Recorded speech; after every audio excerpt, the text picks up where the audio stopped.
សួស្តីបងប្អូនមានបងប្អូនណាខ្លះមានតម្រូវការពាក់ព័ន្ធទៅលើ excavator ខ្នាតតូចសូមបងប្អូនចូល comment ម្នាក់មួយមកហើយបងប្អូនចង់សួរព័ត៌មានបងប្អូន comment តម្លាក់លេខទូរស័ព្ទណាតម្លាក់លេខទូរស័ព្ទមក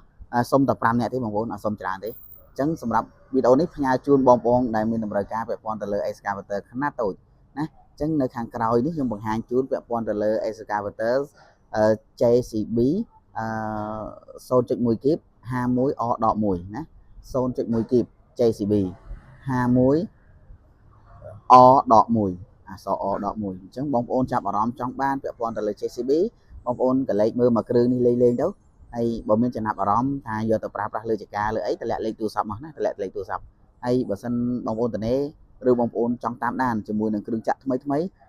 ឬក៏គ្រឿងចាក់ដែលប្លែកមានមកទឹកមានថ្មីមានមកទឹកសុកគេបងប្អូនអាចតម្លាក់លេខទូរស័ព្ទឬក៏បងប្អូនចូលទៅមើលតាមរយៈលេខទូរស័ព្ទរបស់ការ៉េ5ការ៉ាស់មាន Telegram មាន channel បងប្អូនចូលមួយណាក៏បានដែរការ៉េ5ការ៉ាស់ចូលមើល YouTube ក៏មានដែរណាអញ្ចឹងសម្រាប់បងប្អូនចាប់អារម្មណ៍ចង់បានបងប្អូនចូល